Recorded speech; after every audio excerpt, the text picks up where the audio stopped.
Namaste. Welcome to Vichar Manthan. My name is Rajashekar Asireddy, and I will be the chair for this evening's fireside conversation. Vichar Manthan, or VM for short, is a public engagement platform exploring contemporary British issues through a Hindu civilizational lens. Vichar and Manthan are Sanskrit words, where Vichar means ideas and Manthan means to churn. Our aim is to explore ideas in an earnest manner. We are not here to provide perfect solutions. Rather, we provide the rigor, ask questions, and give you an opportunity to challenge those ideas, which you can Manthan yourself. Sustainability has come to mean different things to different people. This evening, we are going to explore sustainability from a Dharmic perspective.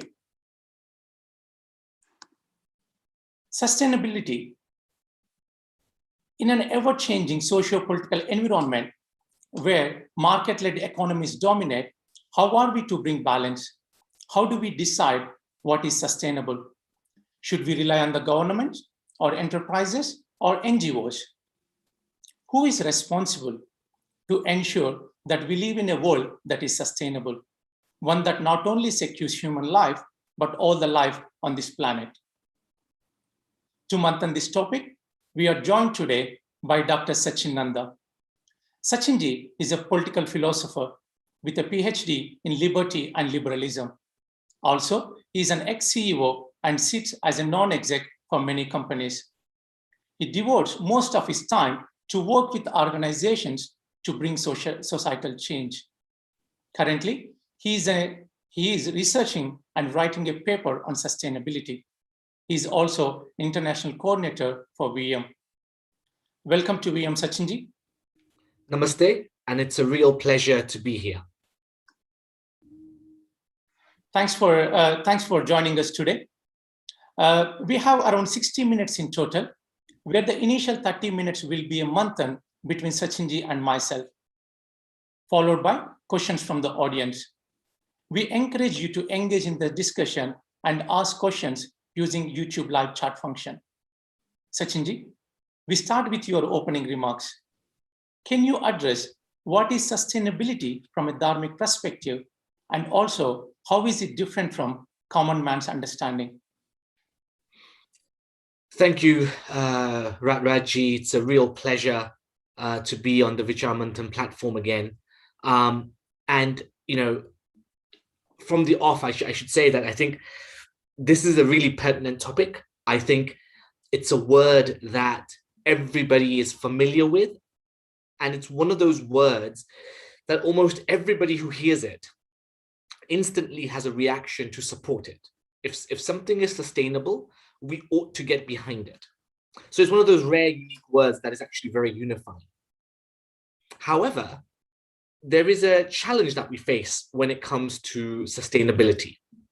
And our challenge really is that the word itself, sustainability, right? The ability to sustain, was first coined up in a paper in the Ecology Journal back in 1972.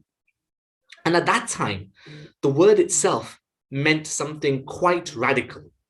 It meant something quite radical in the sense that the entire wholesale change had to happen to the society, whether it be economic, social, political, environmental, lock, stock, and barrel. The call was that if we wanted to live in a sustainable society, we needed to change our fundamentals.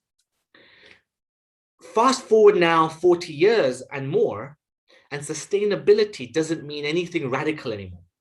You hear words like, you know, sustainable consulting, sustainable accounting, and sustainable economics and sustainable house building, and everything is sustainable. But if you look at what sustainability now means, even when you Google it in and you see the definitions are pretty much soft-edged. And what they're saying to us is we don't need radical change. We don't need to change the fundamentals of how we live. What we need to do is just tighten up. we need to kind of, trim our edges and soften them up a bit. Our definition of sustainable and sustainability is no longer radical. It is no longer immediate change, rapid change, fast change, significant change. And the reason for this is that the word itself now is owned by the kind of government quangos, NGOs, corporations. And for the rest of us, we don't want anything radical. The desire for anything radical is no longer there because we are also comfortable. Now, when I say we, I'm thinking about the wider British society. And when I say we, I'm also thinking about the developed nations. So that's what I mean by the word we. So we are very, very comfortable.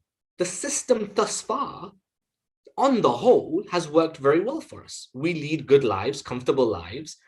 And frankly, why do we want to change that? Yes, I agree that the system might be unsustainable, but hey ho, let me just polish off the edges. Let me just trim a little bit and make some small gestures and initiatives, and everything will be okay. Technology will come along and hopefully help us out of this mess. And so we've softened the meaning of sustainability over the last 40 years. And I think that's problematic because it no longer means what it was meant to mean. But I want to go one step further. In 1972, when sustainability was coined up, they wanted radical change now, fast.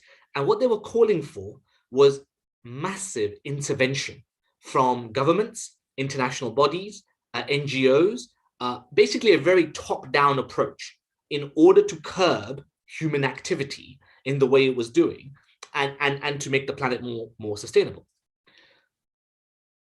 But I want to talk about Dharma, which is why I'm here. My argument here is that Dharma is the oldest expression of well-being. Dharma is well-being. And my argument that I want to present today is that the surest foundation for any sustainable movement is Dharma. And Dharma is sustainability. To be sustainable is Dharma.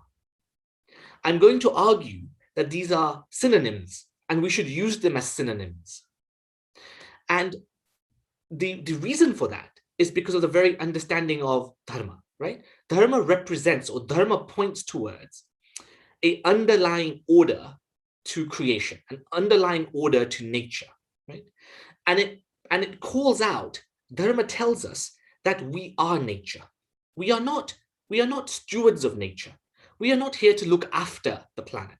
We are the planet. We are nature. We are a small cog, a small, parcel of the wider nature, right? Nature will be absolutely fine with us and without us. We are part of it. So with that integral thinking, with that integral perspective, Dharma tells us that actually there are laws that govern creation, right?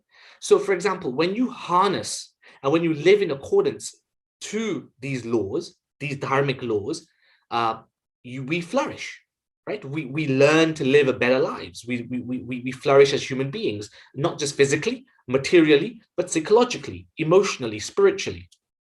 And when we are in disharmony with these laws, when we are in disharmony with Dharma, what is called as adharma, not Dharma, we suffer, we diminish, we break things, we destroy things. And the argument I want to make is that currently our society is fundamentally out of kilter with Dharma. And I want to further argue that all previous definitions of sustainability have themselves been incomplete.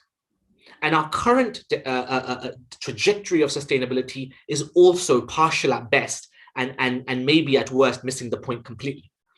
Dharma, if we can base sustainability on the concepts and the precepts of Dharma, we will have the most surest chance of being focused on the right things.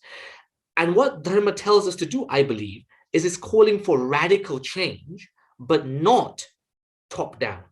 but actually from the grassroots, bottom up. What needs to change is the individual. When you and I as individuals evolve in the right directions, learn to harness Dharma, learn to live in accordance with the rules of sustainability, then we will all flourish. The entire ecosystem will flourish. And so we have to take the whole with us, not just human beings, not just one country or another, but the entirety. And so what I'm arguing for here today is that the individual must be front and center, and it must be an individual community-based initiatives that will actually create radical but sustainable change in order to create a sustainable future. That's very interesting, Sachinji. Especially, you put the responsibility with an individual. How is the individual will be responsible for a sustainable society when all the power is held by either corporates or the governments or major NGOs? Yeah, it's a very good question, Raj. And what I would say to that is, I think over the last 30 years, there's been a creep in our societies, mature liberal democracies. And the creep has been towards consistently looking to the government, looking to corporations, looking to Masonic figures like Elon Musk, and Bill Gates. We turn them into messiahs and we say, please help us. Please solve all our problems for us, right? Please do what it takes to make my life and the world more sustainable. And I think this is a fundamental flaw, not just in the fact that I don't think that will work, but actually, if you look at history, real change in human society has never come from top down. It's always been coming from bottom up, always. And we can talk about that a little bit further in detail. What I want to say is that the individual can harness Dharma, right? And there are three very simple principles behind it. One is we need to create systems, processes, and lifestyles at an individual level that are beneficial, not just for me, but also my family, my community, right? My nation, my country, and the wider ecosystem for all life. But that takes a reformation of consciousness, a reformation of the way in which we learn, educate ourselves, right? How we identify ourselves fundamentally as living beings on this planet. That reformation needs to happen for us to then behave in a way where we act in ways that are beneficial, least harmful, and all our actions and thoughts come from a deep-seated place of compassion. When these three things coalesce, you get Dharma. You live in accordance to Dharma. And the individual is the most powerful player in any sort of sustainable movement. I'll give you just brief example, Raj, on education. How was it, and Britain was the first country to do so, how was it that in Britain, education became widely available for everybody, right? How did that happen?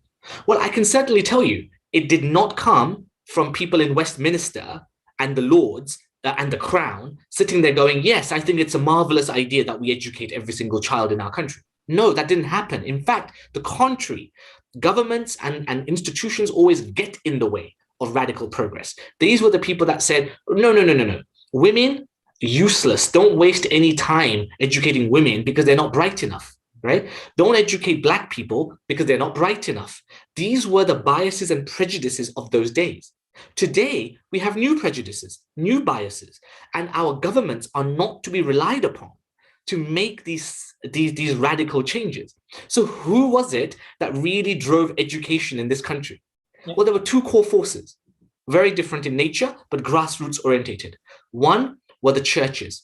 The churches, due to their theology, which we need not go into, felt that education was fundamental. So they drove education on a community, local basis across the country. Number two were the corporates, the capitalists. What you got in the Enlightenment was effectively science was developing rapidly. science was then converted into technology. And capitalists saw the technology and thought, yes, this could, by harnessing technology, we could become more profitable. So it was all self-interest. And basically, the capitalists created vocational academies to train the workforce, to train the poor, to train peasants who were leaving the land and coming into urban cities. So the original schools and training centers were actually by the church and by corporations. Only afterwards did a certain amount of critical mass appear, coalesce, and force the government into recognizing the benefits of educating everybody. And then they passed the laws to say education is a universal right. It did not come from the top. Likewise, for sustainability, you cannot rely on the government. It must come from the grassroots and local initiatives. I think that worked previously when the human beings are living within their own means. But you are asking for a big radical change within the human behaviors, and especially in this individualistic world, especially in the Western society. See, currently in the 200 years back, when the people were living in their own means, they would know what sort of an effort it takes to get some resources. Even to get in a pint of milk, they need to work for hours. They need to go out into the farm, get the milk. They need to do quite a lot of things. But now with urbanization, with the progress, see, everyone is just working and get the money. And everything what we do is relative to the amount of money you are earning, right? So when I look for the resources, all I do is how much money I'm spending and how much services I'm getting or how much I can consume. In this consumeristic and in this urbanization world, is this really possible to bring that change? Yeah, I think you framed it rather well, and I think you've said a lot of things there that probably needs unpicking. Yeah. So first and foremost is Dharma does not inform us, I believe, to not consume, right? Economic growth is fundamental to human well-being. Dharma rests on artha. So Dharma rests on material well-being. Dharma rests on abundance, not scarcity.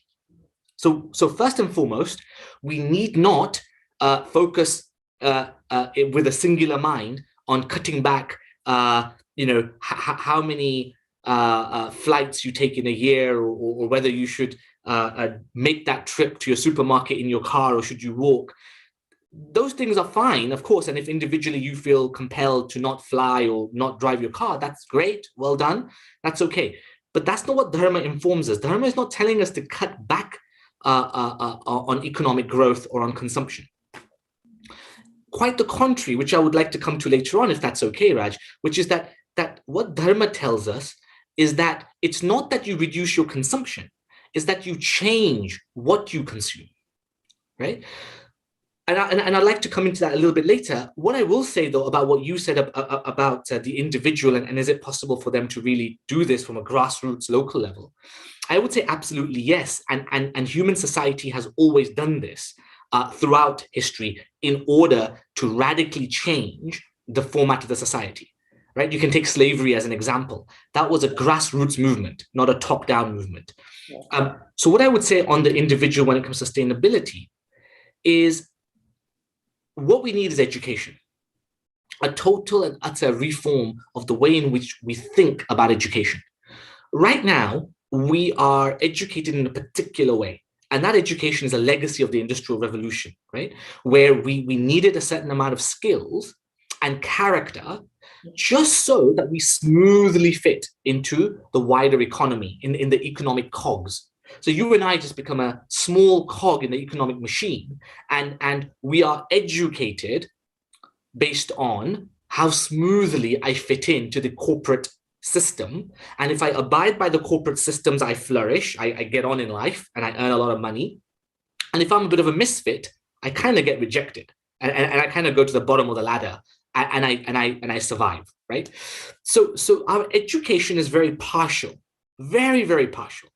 It is there for a specific purpose, which is not yours and mine well-being. It's actually so that we fit into the economy. What that's done is that, yes, it's given us the tools to read and write, to innovate, to develop technology, and it's done wonderful stuff for us. Absolutely, it's emancipated us in many, many ways.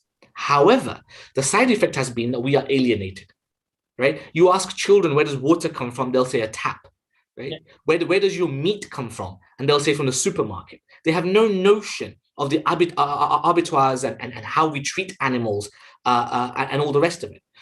So when our knowledge and our skills are very, very limited and very, very partial, and governments will always give you a partial education. So again, we mustn't look to the government to change the curriculum.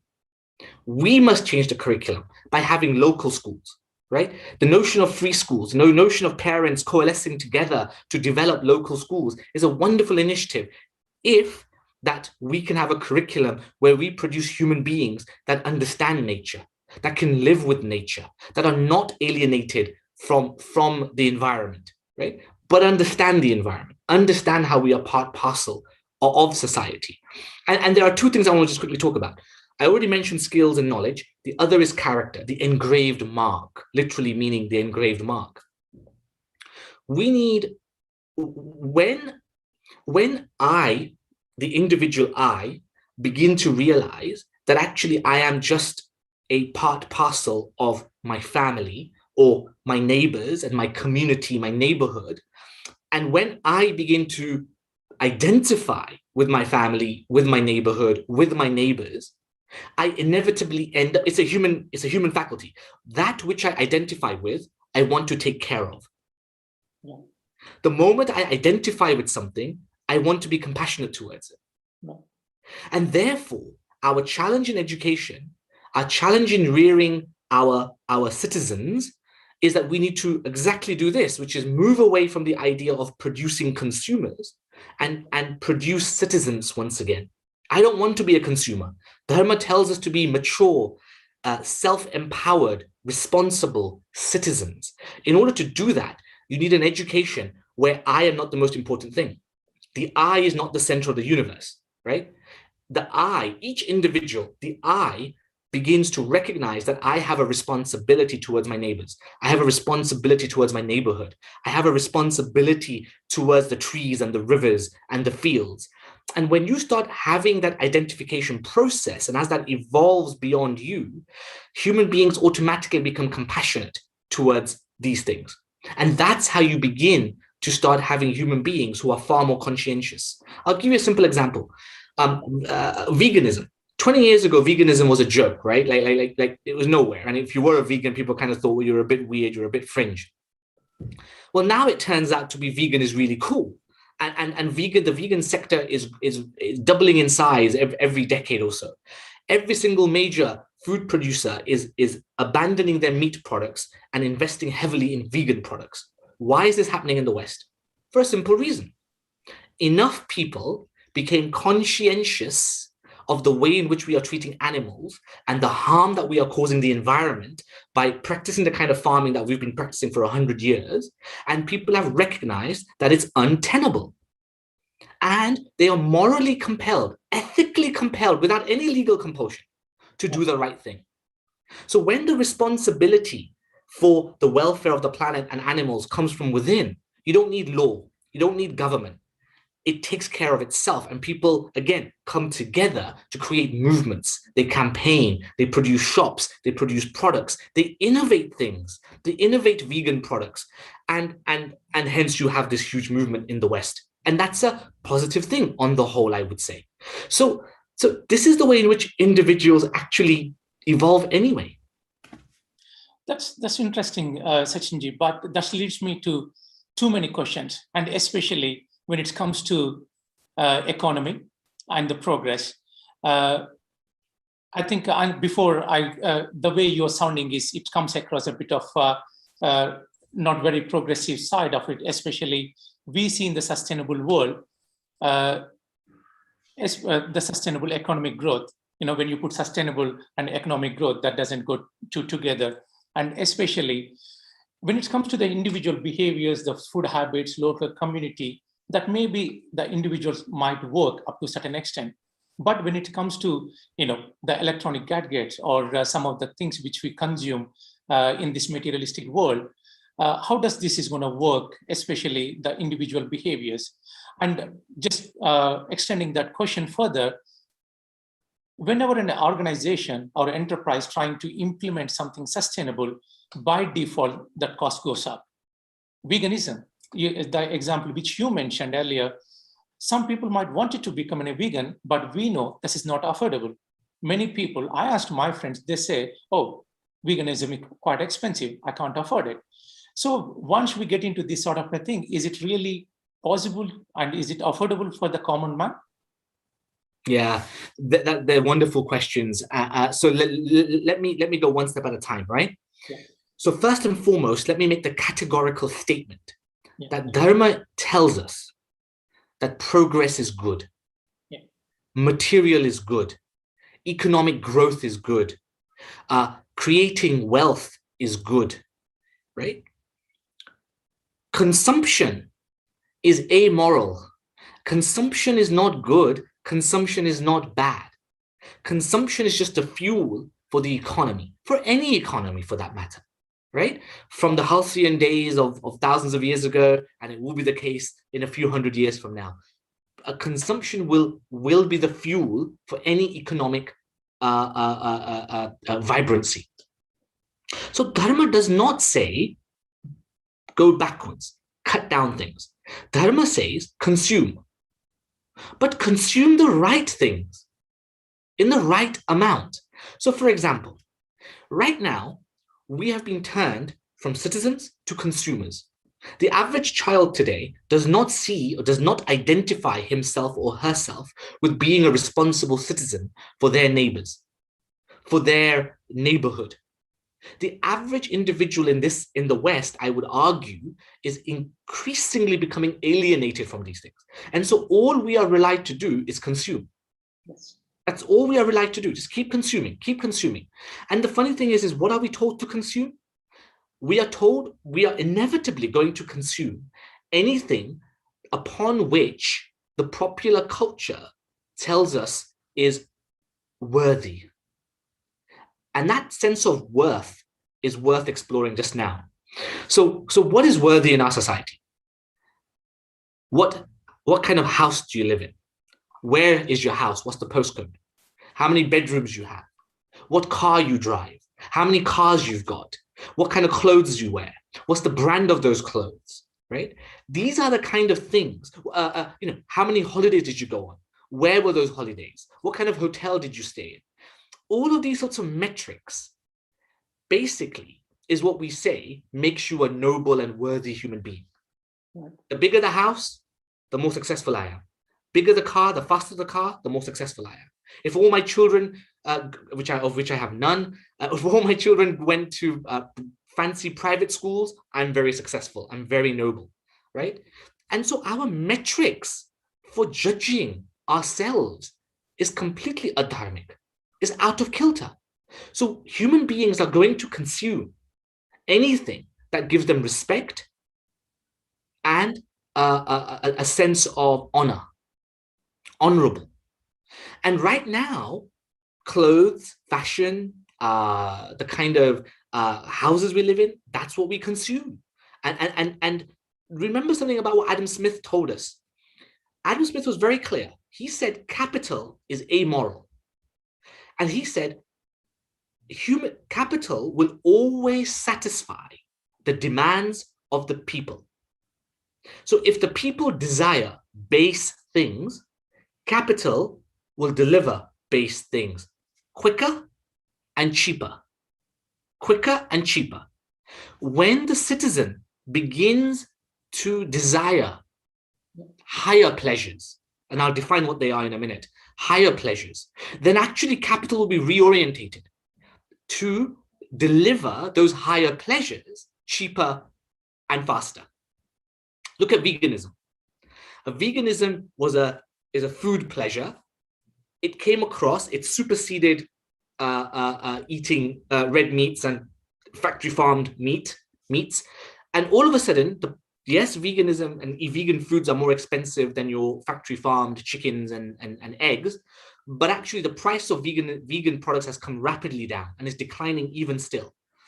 So capital will always make that which is desirable, that which is in demand, through innovation. Capital will make things cheaper and faster. So that there we can park. So the thing is what do we consume? So I'm not advocating don't consume. I'm advocating, and Dharma is advocating, consume the right things. I'll give you an example. Rather than judging a human being based on the house they live in and by the car that they drive or by the clothes that they wear, why don't we imagine a culture where we could judge a human being based on the kind of art they consume, by the kind of theater that they consume, by the kind of books and by the kind of movies that they consume. Imagine a culture whereby we judge the human being by the amount of charity, seva, they did in their neighborhood. Imagine if we judged a human being based on, helping those who are in need of us. Imagine if we judged a human being by the amount of trees that they adopted. So the more trees you adopt, the more noble and more respectable you are. If that was the basis of our culture, we would consume all the right things. And capitalism would gear itself to the higher pleasures.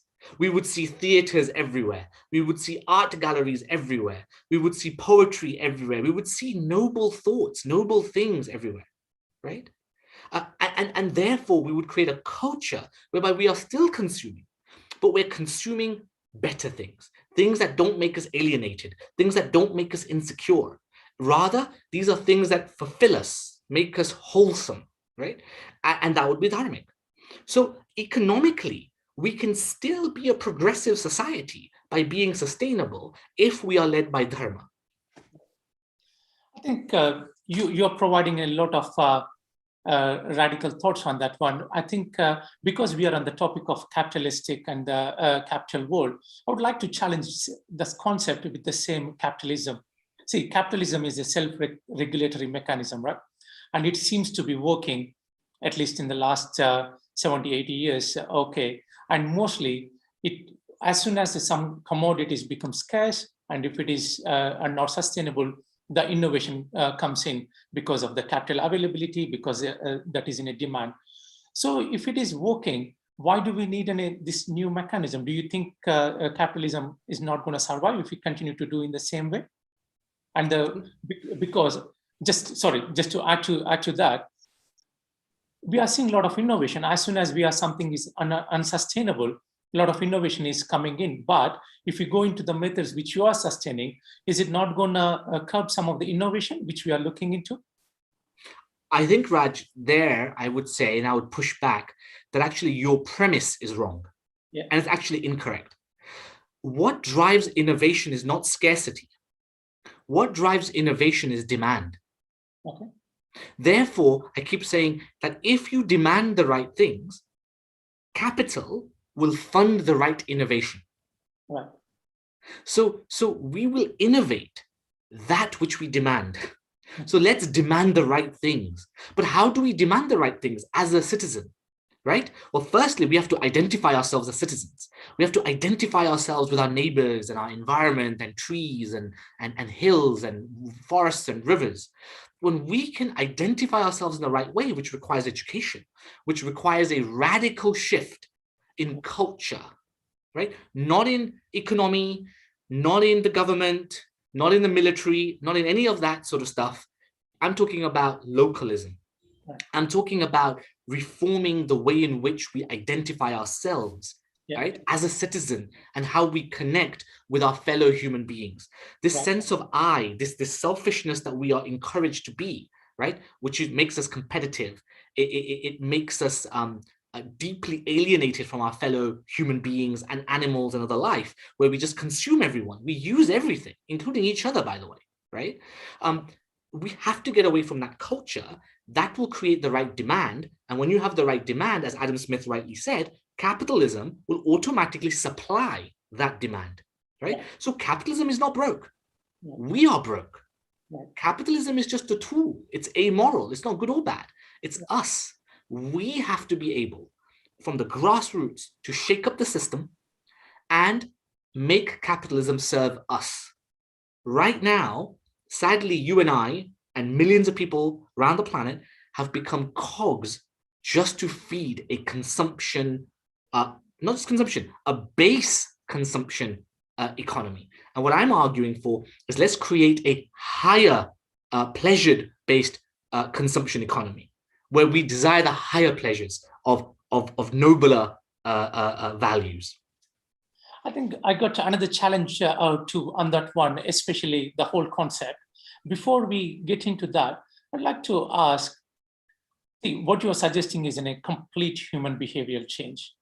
And it sounds sometimes maybe like a bit of a utopia. It requires not 5 years, 10 years. It might take, I don't know how many years does it require, especially we live in such a socio-complex environment. We can't even agree on a simple thing in this land.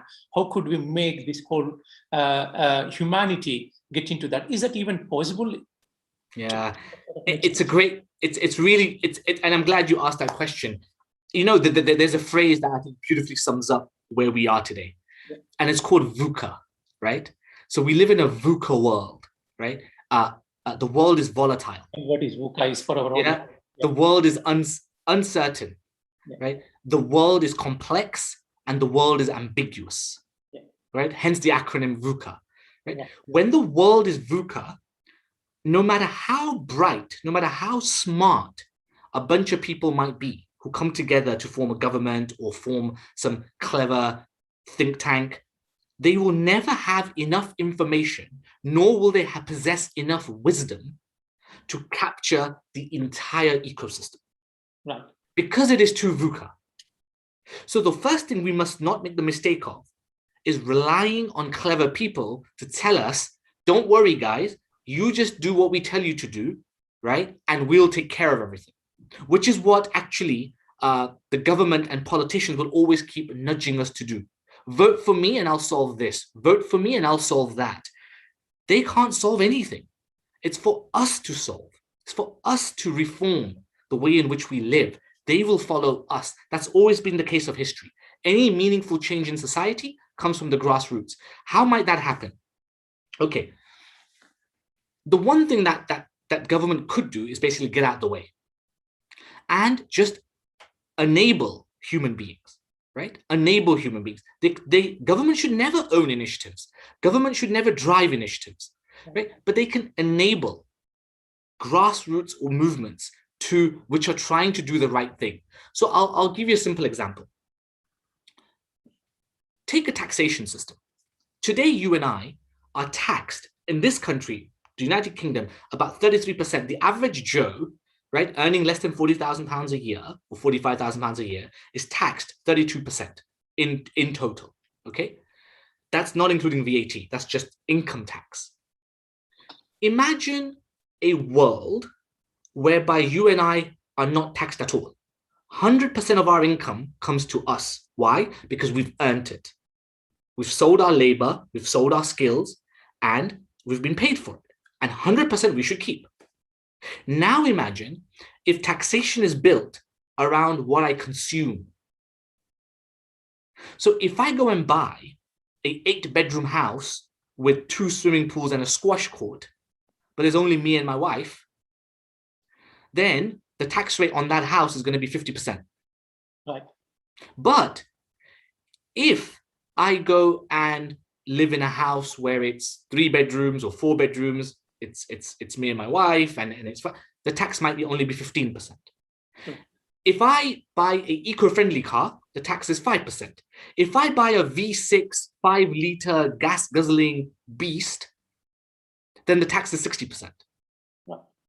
If consumption is taxed, human beings will automatically begin to become cognizant, conscious, educate themselves on what is sustainable and what isn't, right? And they will begin to become conscious of that which they consume. I'll give you an example. If you consume theater, arts, music, if you adopt trees, if you adopt lakes, if you help those that are needy, if you do charity, there should be 0 tax or very little tax, maybe 1%.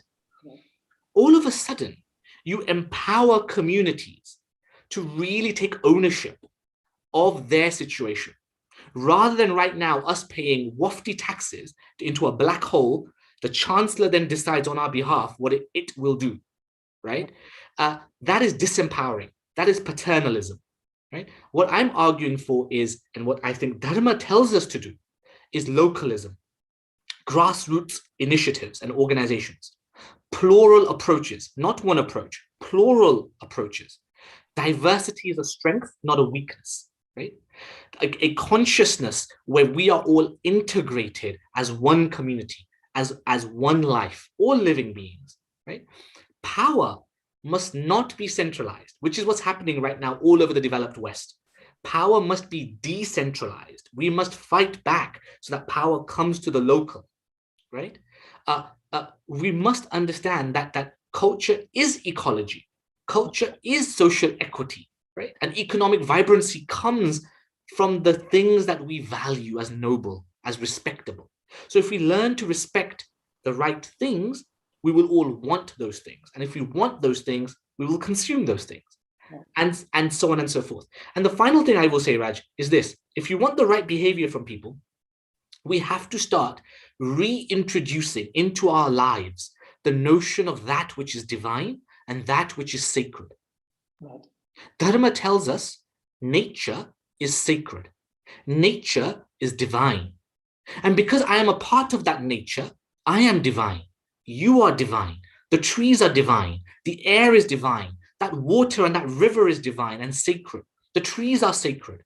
Now, all of a sudden, when you introduce the divine and the sacred back into our world, we will identify with it in a much more meaningful way.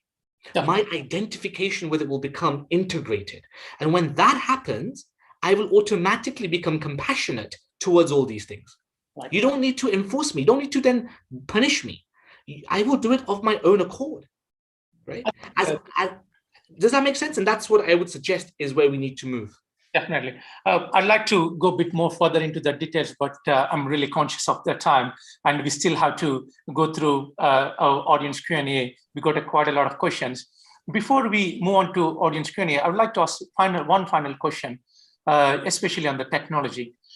Now we are already talking about artificial intelligence, 3D printing, and the robotics. There is already quite a bit of discussion going on a circular economy. What I mean by that is, literally, I could recycle everything which we use on a day-to-day basis. I don't have to bring any more minerals from the land. I can literally take in a shed, print it, use it, next day morning, recycle it, and get another shed. Probably that could be possible with everything we use.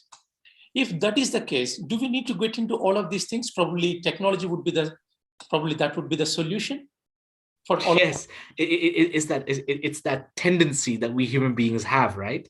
Where we, rather than facing up to the reality that stares right at us, we would rather look for a savior. We would rather look for a messiah, right? And this has been the cult of messiahs, right? I'm thinking about all the popular religions of the world. You will notice, right, no matter what schism they come from and what culture they come from, what language they speak, they'll have a messiah figure at the top. And they all think that the messiah figure will somehow save them, right? In sustainability, we have the same problem. People will look to figures like Richard Branson and Elon Musk to kind of save the world and take us to Mars. So when we've totally destroyed this Earth, we'll just go to Mars and destroy that too. It's this kind of thinking. This Masonic thinking is seriously dangerous and adharmic because it is disempowering you and I. We are effectively giving our brains, our money, and our freedoms to the whims of those people who we do not know, who we are alienated from. Right? It is disempowering, not empowering. Now, having said that, I'm not saying that technology is bad. I think technology is to be harnessed. I think technology is wonderful. I think AI is wonderful. I think 3D printing will be wonderful. And Raj, I'm skeptical, but even if humanity creates a perfect circular system, whereby we no longer extract scarce materials from the earth, and we no longer damage our planet and our ecosystems and our biodiversity, there's still that problem that I'm unhappy, that I'm alienated from myself. I'm alienated from the trees and the water. I'm alienated from my neighbor. Yeah. That alienation causes me anguish, suffering. We still have that problem. And Dharma tells us that to be sustainable, you have to take into account the emotional and the psychological well-being of every individual. Yeah. Technology, if we just rely on technology, which is again amoral, yeah, it's up to the individuals to harness that technology in the right way. Right. I think we consumed quite a lot of time. I think we'll next move to audience Q&A. Before we move into audience Q&A, I would like to ask all our audience, please check our website. There are some really interesting information about various activities going on, and also about the well-wishers. We'll get onto some of those details towards the end. But now we move on to audience Q&A. We have quite a lot of questions, Sachinji. The first one is from Keval Chavda. The question is, how should an individual ascertain between grassroots movement that are sustainable and those that are not? Okay. So Dharma becomes a very good guide for that, Keval, is what I would say. Think about any organization, right? Any grassroots organization, yeah, and look at the people and their motives for being a part of that, yeah, right? What you will notice is three things I would look for. And in Dharma speak, it's heat, meet, and breathe. Heat is that which is beneficial, right? Is this grassroots organization completely bent on being beneficial to the whole, whether that's their neighborhood, whether that's their street, or whether that's whatever the remit of activity is? Are they being beneficial to all life, not just a part of a fragmented notion? Number two is minimal harm. Are they consciously making every effort to minimize harm? Right? You may never get to zero, but they're minimizing it constantly, right? And number three is compassion. Is their intention for doing the work they're doing genuinely from a place of compassion, from a place where they have identified as to those that they are serving? And what you will find is that when you keep that cognizant in your mind, you will often speak to the leadership. You'll often speak to those on the grassroots working for that organization, and you will quickly discover their motives, their activities. And within a short space of time of you being with them, you will discover very quickly what the culture of that organization is. And if the culture is not one where you find a sense of belonging, where you don't flourish, but you feel diminished in some sense, where you feel belittled in some sense, then that is a dharmic organization. That is not sustainable. A sustainable grassroots org will also take into account how you feel, how you flourish. Are your skills and is your character being developed? Are you becoming a better human being by being part of that organization? These are the hallmarks of a sustainable organization focused on doing, I would say, sustainable things. Thanks for that. And we have a question from Pravor Petka. This idea of developing skills and character in citizens sounds a lot like Plato's utopia in the Republic. Does something need to be realistic to be sustainable? I suppose only an academic would have asked that question, I suppose. So indeed, Plato had a particular utopian vision of the Republic. And indeed, he had a particular idea of education. I suppose what Dharma informs us is that, one need not see, one can be an idealist in the sense that we should have a clear set of values, a clear imagination of what a sustainable world looks like. And I think Dharma offers that. Yeah. However, to actually bring that into our lives, one cannot be idealistic. One must be incredibly pragmatic, right? And one must recognize that it takes time, right? Now, time is a really relative term. So let me say this. If I am truly identified with the trees and the rivers and nature and my society, humanity, right? Which is a tough ask. So let's just start with there first. Then really, what is 50 years? What is 100 years for that kind of change? Well, it's not much. But if I identify myself with myself, well, then only 5 years is a lot. And the problem with grassroots organizations is that, an education, is that we are told that you are an individual and that's it, full stop. And therefore, we think, oh my God, my 50 years or my 70 or 80 years on this planet is all I've got. And then everything, every measure of you is built on your years, which is very short. Society, nature, doesn't have that timeline.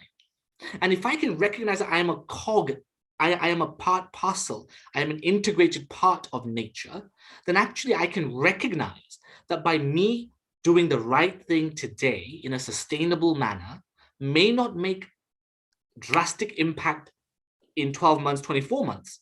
But when thousands of people coalesce in a beautiful, organic manner, then actually within 10, 15, 20 years, you can change the entire society. Right. But one has to have that patience, that sense of awareness, that sense of pragmatism, right? And the one thing that I would be skeptical about, and I think Dharma informs us this as well, I would argue, is that we're all in a rush to save the planet. Every single sustainable organization will tell you we're all about to die next year, right? The world's about to end next year, right? Dharma says, not really. You know, yes, we're going to get ourselves in a lot of trouble, but actually it took us 300 years to get here. It might take 50 years to get out. That's okay. But we have to do the dharmic thing, the sustainable thing now, work in a capacity that is conducive to everyone's growth, including our own. So I think to answer his question is, no, it is an idealistic vision, but what I am calling for, and I think what Dharma calls for, is pragmatism, absolute pragmatism at the grassroots, including in our education. And I said, education must be taken out of the hands of government. Answer, Sachinji, we have quite a lot of things to cover. Sorry. Yeah. I think probably this next question links nicely with that one. This is from Abhilasha Kakkar. You mentioned that Dharma is synonymous with the sustainability, and Dharma has been around thousands of years. Why has this idea of sustainability re-emerged in the 70s? Was there no thought of sustainability in the UK before then? Yes, I think it's a good question. So the answer to that really is easy. Yes, there was, in some sense, an awareness of sustainability in all societies, right? Every society has it. But I think that the point to make there is that since the Enlightenment, if you couple the scientific revolution, the industrial revolution, and Christian theology, when those three things come together, you get this idea that we are stewards of the planet. This is a gift from God. We are here to responsibly use the planet and everything on the planet how we see fit, right? And when you mix this scientific, technological, theological things together, you naturally got a culture which was going to use the planet as a utility. And so it became increasingly unsustainable. Right. And society consistently, regularly, we just ended up exploiting things. And of course, remember, the human understanding at that time was that there is infinite resource. And because there's infinite resource, well, there's infinite human desires. Right. So God has gifted us infinite desires, infinite resources, happy days, off we go. Until we recognized that this planet is finite, we are destroying it, this is unsustainable, and then that consciousness began to re-emerge in the West. But of course, in the Dharma traditions, we never lost it. Right. You know, it's interesting. Can I just say something really quickly? As the Dharma traditions rise, and there's a renaissance happening around the world within the Dharma traditions and this notion of sustainability, you can see the countries where this ideology, this philosophy is re-emerging. So India has more forest cover now than it did in 1947, right? Why is that?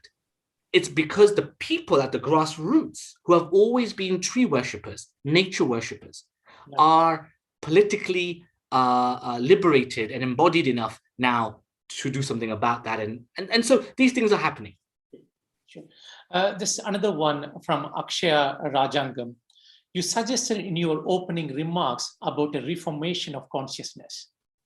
Is it only the education system that should be responsible in making these changes? I think it plays a big role, but not the only role. Okay. I think religion has to play a role in it. Sure. I think, when I say religion now, I think religions have themselves are evolving to become more sustainable. This notion of exclusivity and all of that, and, my God is better than your God, all that nonsense has to be eradicated. And I think it's going. But I think religion plays a role, inevitably. I think spirituality plays a massive role. I think things like yoga, pranayama, Tai Chi, all of these sorts of movements that have cottoned on have really helped shape our psyche and our culture and our awareness. So these things need to carry on, I would say, number one. Number two is absolutely education has a role to play. We've already discussed that. Number three, though, is those things that we value. We have to reorganize and reorder our priorities in terms of what makes a human being respectable and noble. When we can reprioritize those values, we will automatically change everything else in accordance to that. So it's not just the formal education, it's the informal cultural bedrock of a society. That is what I'm focusing on. And that's why we need people to work on the grassroots to change these values, and to almost cultivate the topsoil, if I can say that. We have some more questions, Sachinji, but we are almost running out of time. So apologies for some of audience if you're not covered their questions. This brings me, I must say, you really presented a lot of radical ideas today. Before we conclude, I'd like to ask you with final question, and probably we use that as your closing remarks. A lot of humanity sees happiness is one of the main goal of their life. So as in a human life, when us onto this planet, achieve the blissfulness, the happiness is one of the fundamental goals. Is living sustainably, does that lead to happiness? And what sort of an incentives we should give to the people to have a sustainable lifestyle? Thank you for that. I think human beings ultimately crave happiness. We want to live to be happy. And happiness is an emotional state, right? But human beings are incredibly malleable in the sense that human beings can be incredibly compassionate. They can be incredibly cruel. And both lay dormant within us. So the trick is, what elements, what aspects of our nature do we want to bring to the fore? The base, the crude, the cruel, or the enlightened, the spiritual, the compassionate? We have that choice, right? Human beings, sustainability is useless if ultimately we end up miserable. Useless. Therefore, Dharma tells us that kama, pleasure, as well as artha, material progress, and dharma go side by side. Pleasure, happiness, joy, material well-being, and dharma all are interconnected. And therefore, what this meaning of sustainability tells us is that that happiness has to be a major contributor in the sustainability movement. So what makes us happy? Epicurus said something really beautiful. He said, Epicurus basically said that what makes us happy are three things. Material living, so to have material around us, but just enough to kind of be respectable and to be comfortable, but not much more. So relatively simple. We need friendship, deep, meaningful connection with other human beings, with other life forms, because human beings can also connect with animals, with trees, with plants, right? We have that ability. So we need deep connection. We need friendship. Right? We need love, and we need to be respected. We need to have to feel respected and honored. And in turn, we want to honor others. We want to respect others. And the third is the idea of what in the Dharmic traditions is called, broadly speaking, satsang, right? This idea of community. This idea that I am not some individual on my own little boat in the big sea of life, but actually I am interconnected in a web, right, of well-being, where my well-being is deeply interconnected, directly interconnected with those around me. So if I can learn to serve others, I will automatically benefit from that, automatically.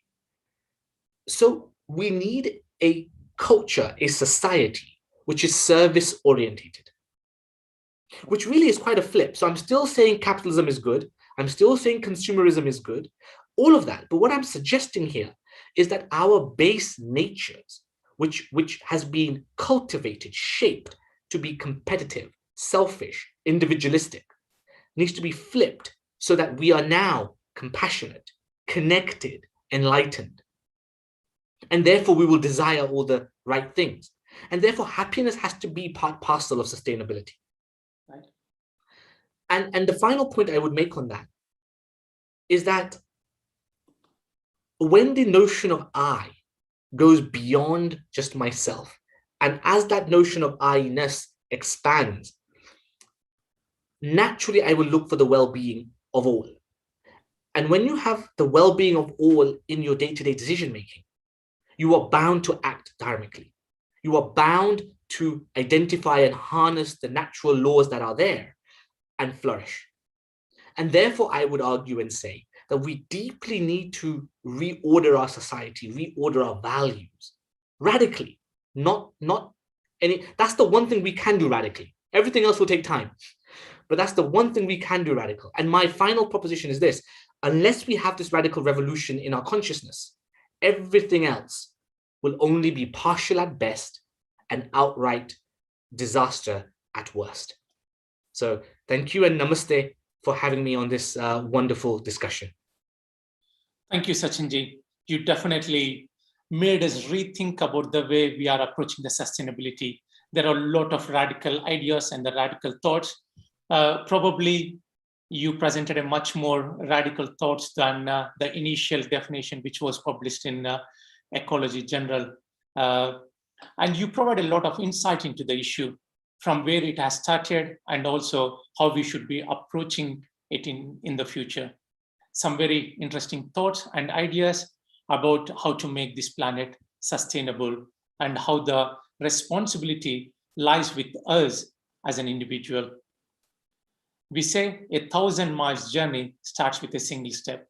Maybe all that is required is we as an individual to make that start. Then to our families, then communities, nations, and hopefully the entire humanity will be part of it to make this planet sustainable. Let's leave our audience to manthan these ideas. Thank you very much for presenting such a radical thoughts this evening. As I mentioned earlier, Sachin is writing a paper on sustainability. If you like to have a copy of the paper and to know more about sustainability, then go to our website, drop us a note using contact us function.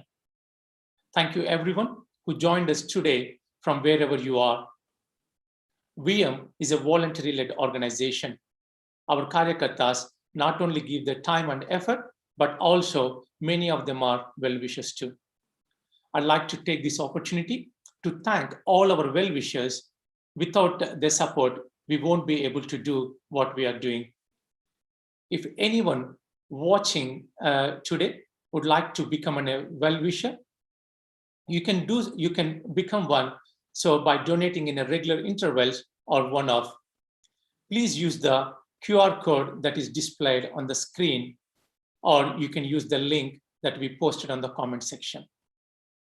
Before you leave today, you can also subscribe to our channel by clicking on the subscribe button below. This will notify you whenever we publish a new video on a YouTube channel.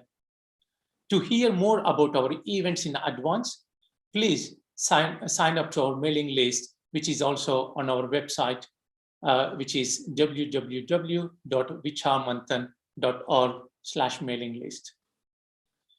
Apart from conducting these live manthans, VM also runs book clubs across the country. Our teams are exploring some really interesting books. If you like to be part of it and engage with other like-minded people and explore some interesting ideas, then please find the link below in the YouTube description. And also, you can find all of these details on our website. Recently, we launched a new initiative called VM Podcast. All these podcasts are available across all major platforms like Apple, Google, or Spotify. Please tune in and listen to some of interesting discussions on Dharma and womanhood. I must say, please keep an eye on this space because we are planning to do some really interesting podcasts which you might not want to miss. Our next event will be on 15th of May at 7 p.m., which is on the future of work. There is some interesting discussion and the speakers lined up for this, especially when we are coming out of our lockdown. I'm looking forward to see you all there. Once again, thank you very much and namaste.